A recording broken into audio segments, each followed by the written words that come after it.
I never thought one family dinner could shatter everything I had spent years building. That night was supposed to be peaceful. Just a simple dinner at home with my husband Aaron, our 2 daughters Tessa and Harper, and Tessa's fiancé Brett. I cooked all afternoon, hoping the meal might bring us a little closer. Foolish of me, I guess. But then Brett snapped. "I can't take this anymore," he exploded, slamming his fork down. His face twisted with rage. "Why the hell should I listen to you?" I froze. My heart dropped to my stomach. Tessa glanced at me, her eyes full of silent apology, then turned to him. "Brett, please, she's part of my family." "Family?" he scoffed, his eyes boring into mine with contempt. "She's not family. She's just some outsider who wormed her way in." The words hit me like a slap. I'd been part of this family for over 15 years.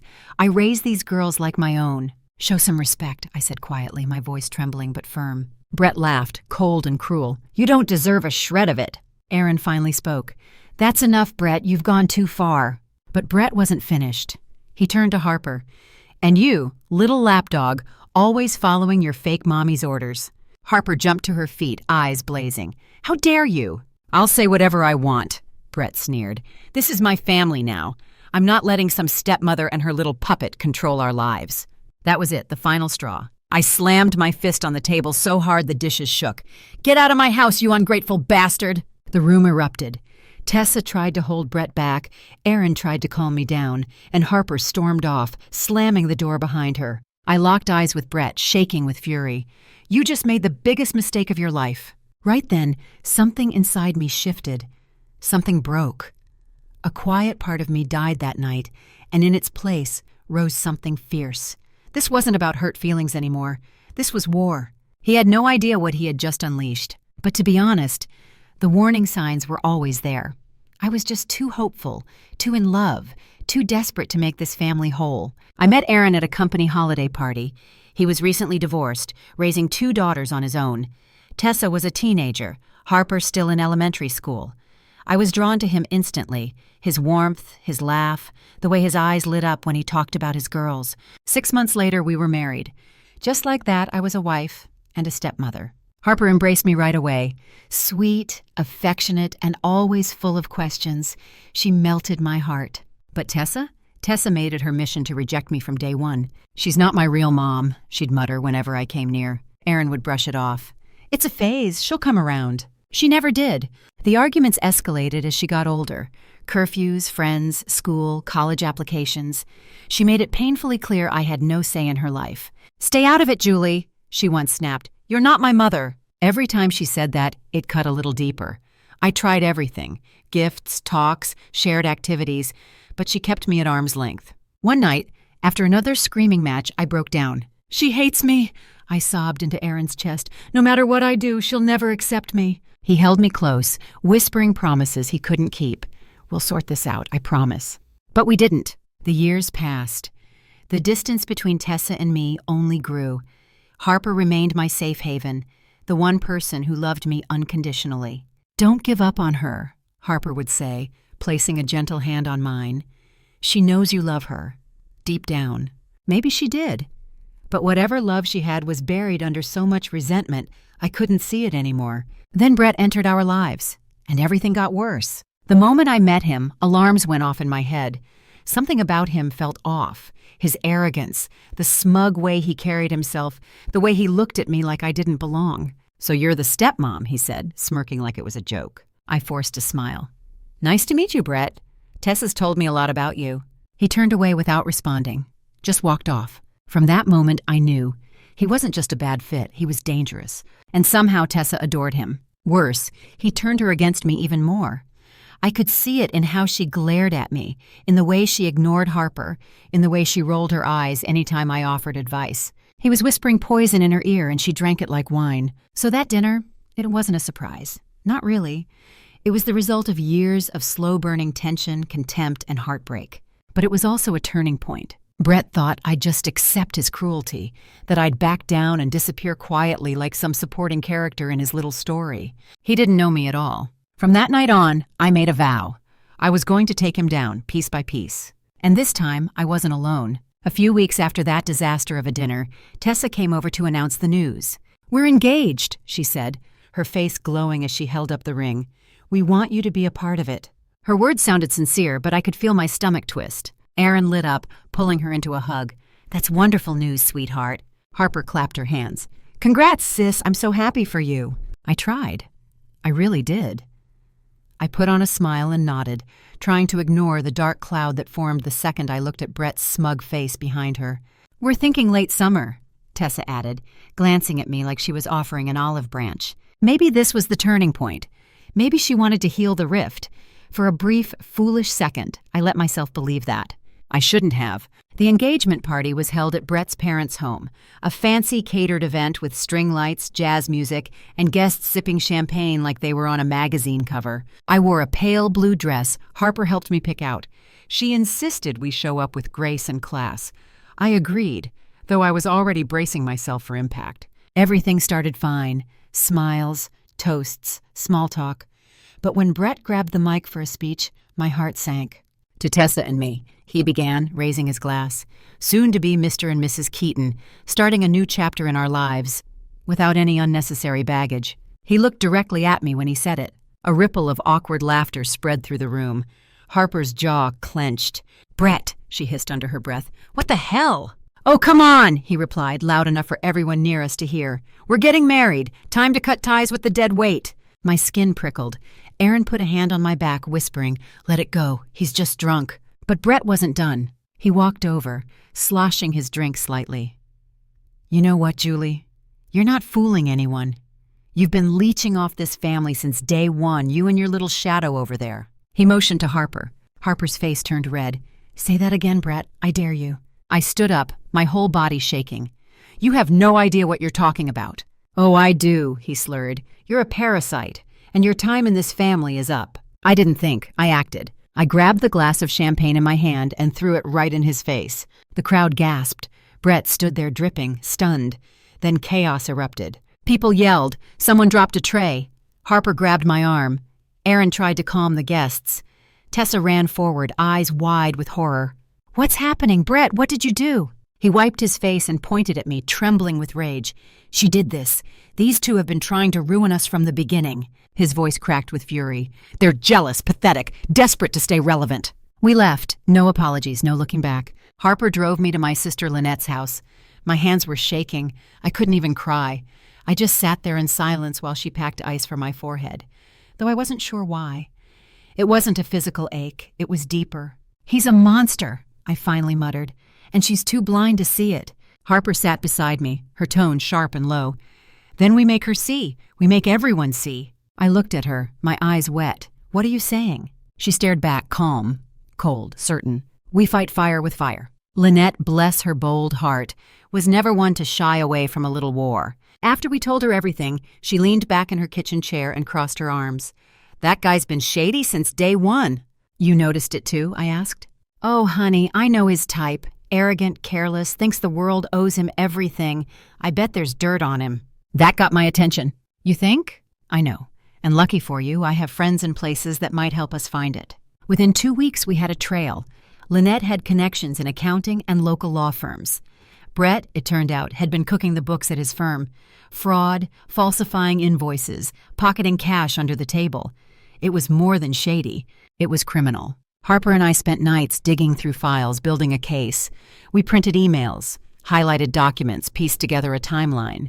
The deeper we went, the angrier I became, not just at him, but at myself, for letting this man into our lives, for trusting Tessa's judgment, for waiting so long to act. Erin, of course, didn't know. He was still playing Switzerland, trying to fix things with everyone. "She's your daughter," he told me one morning, holding a cup of coffee. "Please don't abandon her." "She abandoned me," I snapped. "She chose him." He sighed, clearly torn. "She's calling every day, begging us to come to the wedding." I looked away. "I can't, Erin, I won't." The phone calls kept coming. "Mom," Tessa's voice trembled. "Please, I need you there." Every time she said the word Mom, something twisted in my chest. I wanted to believe she meant it, but how could I? "You're marrying the man who humiliated me," I told her one night. "You picked him." "I didn't know," she whispered. "I didn't see it." "Well, now you do," I replied, "and you still want to go through with it." Silence.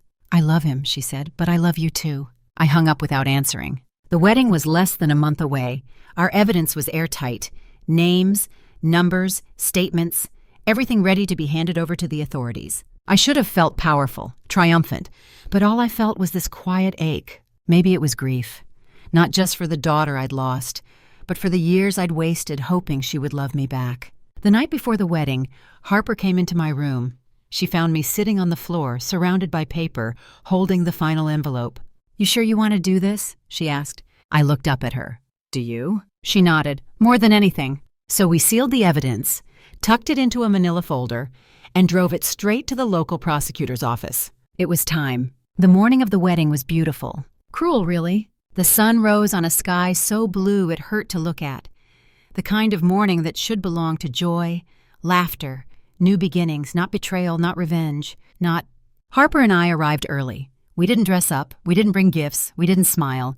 We slipped into the back of the venue like shadows, quiet and alert. Guests were already gathering, their voices light with excitement, none of them knowing the storm about to roll in. Aaron spotted us from across the room and made his way over. "Julie, Harper," he said cautiously. "What are you doing back here? Why aren't you sitting with the family?" I met his eyes, calm and unwavering. "Don't worry about us, Aaron. Just enjoy the show." He opened his mouth to respond, but before he could say a word, it started. A shout, then the shuffle of feet, voices raised in confusion, and then gasps. People turned toward the entrance just as two officers in uniform stepped through, Brett between them, hands cuffed behind his back. Tessa came running, her gown trailing behind her, eyes wide with horror. "Brett, what's happening?" "It's all lies," he shouted, struggling against their grip. "They set me up! Those bitches ruined everything!" He locked eyes with me in the crowd. For a second, just a second, we saw each other. His panic, my calm. Then I smiled. Just a little. The officers dragged him away. His voice echoed through the room as guests whispered and backed away like the floor was lava. Tessa fell to her knees. Her veil slipped from her head. Her hands shook as they covered her face. The picture-perfect bride crumpled on the floor. Harper stood beside me, gripping my arm. "You did it," she whispered. "You actually did it." I couldn't speak. I just kept watching as Brett disappeared behind a curtain of officers and disbelief. Guests hurried out. Some muttered about scandal. Some stared at Tessa in pity. Others avoided our eyes altogether. Aaron approached again, his face a mix of anger and confusion. "Julie, what have you done?" "What needed to be done," I replied. "Brett got what he deserved." He shook his head. "That's not how we solve problems. You went too far." "No," I said quietly. "He did, and now he's paying for it." In the days that followed, Brett's name was everywhere. Engaged executive arrested at the altar for fraud. Wedding day disaster for Tessa Keaton. Golden boy turns to jailbird. Harper and I would sit at the kitchen table, flipping through articles and watching the story spread like wildfire. "Can you believe this?" she said one morning, scrolling through comments. "They're calling him the embezzling fiancé." I sipped my tea. I hope they spell his name right. I want it to stick. Brett lost everything within a week. His job, his friends, his reputation. Lawsuits followed. His apartment lease was revoked. He moved back in with his parents, who weren't exactly thrilled to host a public disgrace. Tessa shut herself off. She stopped answering calls. She didn't return texts. Even Aaron couldn't reach her. "She's not okay," he told me one night, pacing the living room. "She won't talk to anyone. I think she's in shock." I shrugged. She made her choice. She stuck by him. She ignored the warnings. "She loved him," he said softly. "And I loved her," I replied. But that didn't matter to her, did it? About 2 weeks after the wedding that wasn't, Harper and I happened to drive by Brett's apartment complex. We weren't stalking him, at least that's what we told ourselves, but we slowed down when we saw him walk outside. He looked hollow, sunken eyes, hunched shoulders, pale like he hadn't seen daylight in days. I rolled down the window. "Well, if it isn't the disgraced fiancé himself," I said, my voice like ice. He turned, and when he recognized me, his face twisted into something almost inhuman. "You," he hissed. "You crazy bitch. You did this to me." Harper moved as if to step in front of me, but I raised a hand. I had this. "No, Brett," I said clearly. "You did this to yourself. I just pulled the curtain back." He stepped forward, fists clenched. "You think this is over? You think you've won? You and your little brat will regret the day you crossed me." I laughed. Not politely, not nervously. I laughed like a woman who had finally reclaimed her power. "The only thing I regret," I said, "is not doing it sooner." Then I rolled up the window, and we drove away. A few days later, Tessa showed up, unannounced, alone. I opened the door and barely recognized her. Her face was tired, pale, her eyes red and puffy. She looked like she hadn't slept since the wedding. "Mom," she said, her voice a shaky whisper. I don't know where else to go." I said nothing, just stepped aside so she could come in. She stood in the hallway for a long moment, arms wrapped around herself like a child lost in a storm. "I was so blind," she whispered. "I thought I knew him. I thought I was building a future. But everything you said, everything you warned me about—" I turned to face her. "And you hated me for saying it." She dropped to her knees in front of me. "I'm sorry," she sobbed. "I'm so sorry. I hurt you. I ignored you. I let him poison me against the only family I had. I wanted to feel relief. I wanted to forgive her. But all I felt was exhaustion." "You broke this family," I said, "and I don't know if it can ever be the same." She cried harder, nodding like she already knew. "I'll do anything," she said. "Anything to fix it." I stared at her for a long moment. "We'll see," I finally said. "But this isn't something an apology can fix overnight." Tessa stayed at our house for a while after that night. She slept in her old room, barely touched her food, and moved through the house like a ghost. The woman who once shouted, "I wasn't her mother," was now calling me Mom in a voice so soft I almost didn't recognize it. Every day she apologized. Every day she tried. She cleaned, cooked, offered to help with errands. One time she even brought me flowers, and I could see her hands shaking as she handed them over. "I know I don't deserve your forgiveness," she whispered, "but please let me earn it." Aaron was over the moon, of course. He finally had both of his daughters under the same roof again. He tried to downplay the past, but I wouldn't let him. "She needs to face what she did," I told him. "She needs to understand that some wounds don't just fade because we want them to." He nodded, but I could tell he hoped I'd soften. "Harper." She was quiet at first, watching, waiting. She didn't trust Tessa yet, and I couldn't blame her. One evening, Tessa came into the kitchen while Harper and I were washing dishes. She stood there, awkward, clutching a mug. "I just wanted to say thank you," she said, looking at Harper, "for helping Mom, for standing up for her, for being a better daughter than I was." Harper glanced at me, then back at her sister. "Took you long enough," she said, but her voice wasn't cruel, just honest. That was the first crack in the wall between them. The real turning point came one rainy afternoon, weeks later. Tessa was curled up on the couch with an old photo album I hadn't touched in years. She pointed to a picture of the four of us, me, Aaron, Harper, and a scowling teenage Tessa sitting 3 feet away. "I hated you so much that day," she said quietly. "I know," I replied. "But I remember you still made me hot chocolate afterward. I broke the mug on purpose, and you didn't even yell." I smiled sadly. "I wanted to, but I figured you were already hurting enough." She looked up at me, tears in her eyes. "Why did you keep trying?" I took a breath. "Because I wanted to be your mother, even if you never called me that." Tessa leaned her head against my shoulder, and for the first time, I let her. It didn't fix everything overnight. There were still moments when anger bubbled up. Memories of things she'd said, the things she let Brett say. I'd pull away sometimes without meaning to. My guard still went up when she asked for anything. But she stayed. She kept showing up. She never once asked me to forget, only to let her keep proving herself. And slowly, painfully, I did. One night, while Aaron grilled in the backyard, the girls and I sat on the porch watching the sky turn orange.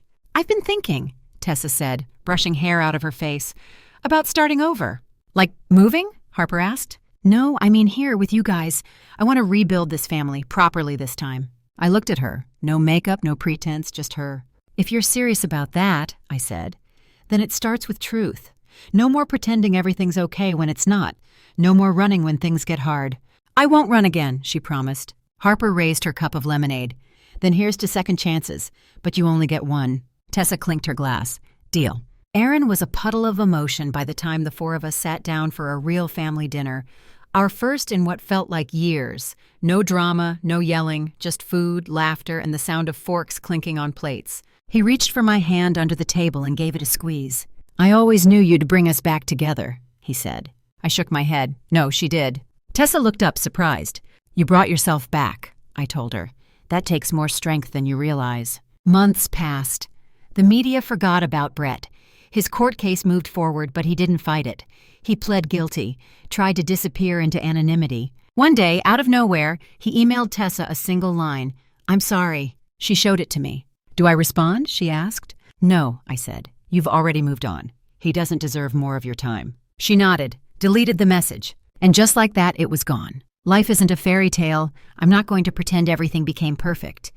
But we found a rhythm again. A fragile, real rhythm. Tessa started volunteering at a shelter. Harper applied for grad school. Aaron and I took weekend road trips and started talking about retiring early. Sometimes late at night, I'd lie in bed and replay everything in my mind. The betrayal, the rage, the shattered wedding, the arrest, all of it. And I'd feel peace. Not because justice had been served, but because I never let myself disappear. Because I stood up.